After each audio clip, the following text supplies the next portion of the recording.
પ્રસ્તુત છે 13 March 2026નું current affairs, જે વિપુલ સર દ્વારા તૈયાર કરવામાં આવ્યું છે. તો ચાલો જોઈએ કે આજે આપણા માટે શું ખાસ છે. આપણે આંતરરાષ્ટ્રીય બાબતો, સંરક્ષણ અને વિજ્ઞાન, રાષ્ટ્રીય સમાચાર, સરકારી યોજનાઓ અને કેટલાક મહત્વના રિપોર્ટ્સ અને સમિટ્સ પર નજર નાખીશું. ચાલો શરૂ કરીએ આજના પહેલા સવાલથી. તાજેતરમાં બ્રિટનના હાઉસ ઓફ લોર્ડ્સમાં જન્મના આધારે ધનિકો માટે બેઠકો અનામત રાખવાની કઈ વ્યવસ્થા નાબૂદ કરવામાં આવી છે?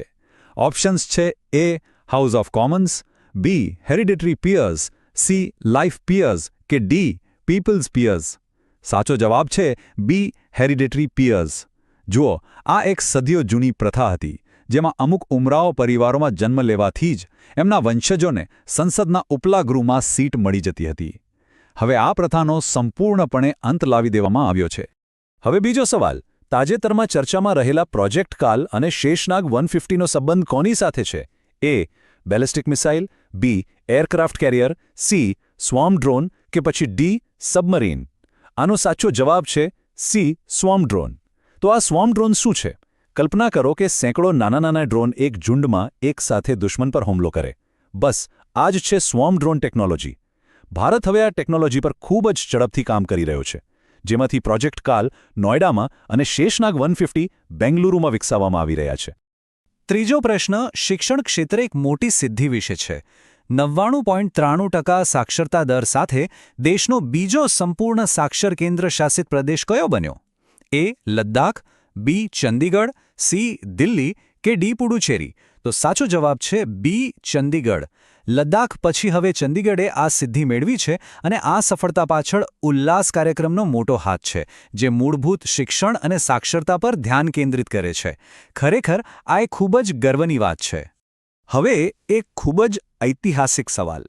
દેશના પ્રથમ ઓપનલી ક્વિયર સાંસદ કોણ બન્યા છે? એ. અરુંધતી કાજ્જુ, બી. મેનકા ગુરુસ્વામી, સી. સૌરવ કિરપાલ કે ડી. રાધા અયંગર. સાચો જવાબ છે બી. મેનકા ગુરુસ્વામી. તેઓ સુપ્રીમ કોર્ટના વરિષ્ઠ વકીલ છે અને તેમને તૃણમૂલ કોંગ્રેસ દ્વારા રાજ્યસભાના ઉમેદવાર બનાવાયા છે.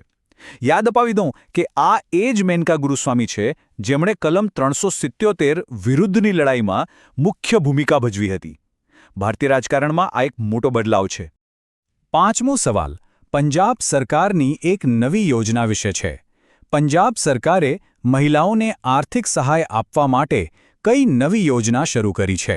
ઓપ્શન્સ છે: એ. મુખ્યમંત્રી શક્તિ યોજના, બી. મુખ્યમંત્રી માવન ધ્યાન સત્કાર યોજના, સી. મહિલા સમ્માન યોજના કે ડી. નારી શક્તિ યોજના. અને સાચો જવાબ છે બી. મુખ્યમંત્રી માવન ધ્યાન સત્કાર યોજના. આ યોજના હેઠળ સામાન્ય વર્ગની મહિલાઓને દર મહિને 1000 રૂપિયા અને એસસી વર્ગની મહિલાઓને 1500 રૂપિયાની આર્થિક સહાય સીધી તેમના બેંક ખાતામાં જમા કરવામાં આવશે. હવે વાત કરીએ ભારતના સંરક્ષણ ક્ષેત્રની.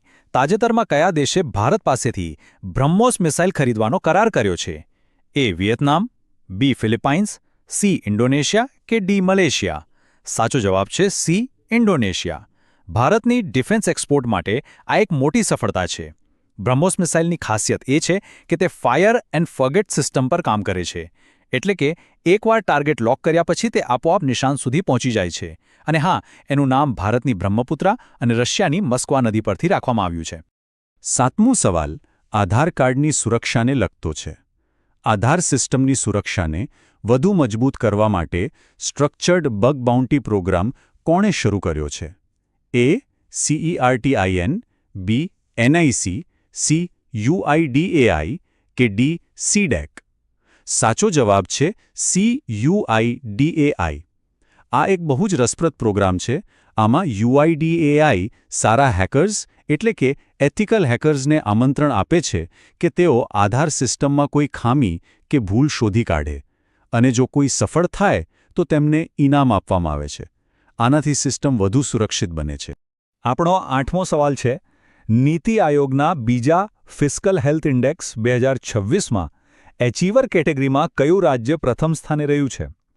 એ. ગુજરાત, બી. મહારાષ્ટ્ર, સી. ઓડિશા કે ડી. કર્ણાટક. તો સાચો જવાબ છે સી. ઓડિશા. આ ઇન્ડેક્સ એ માપે છે કે કયું રાજ્ય પોતાના નાણાંનો વહીવટ કેટલી સારી રીતે કરે છે. ઓડિશા આમાં ટોપ પર છે, જ્યારે ગુજરાત અને ઉત્તર પ્રદેશ જેવા રાજ્યો ફ્રન્ટ રનર કેટેગરીમાં છે. ચાલો હવે થોડી વાત ક્રિકેટની.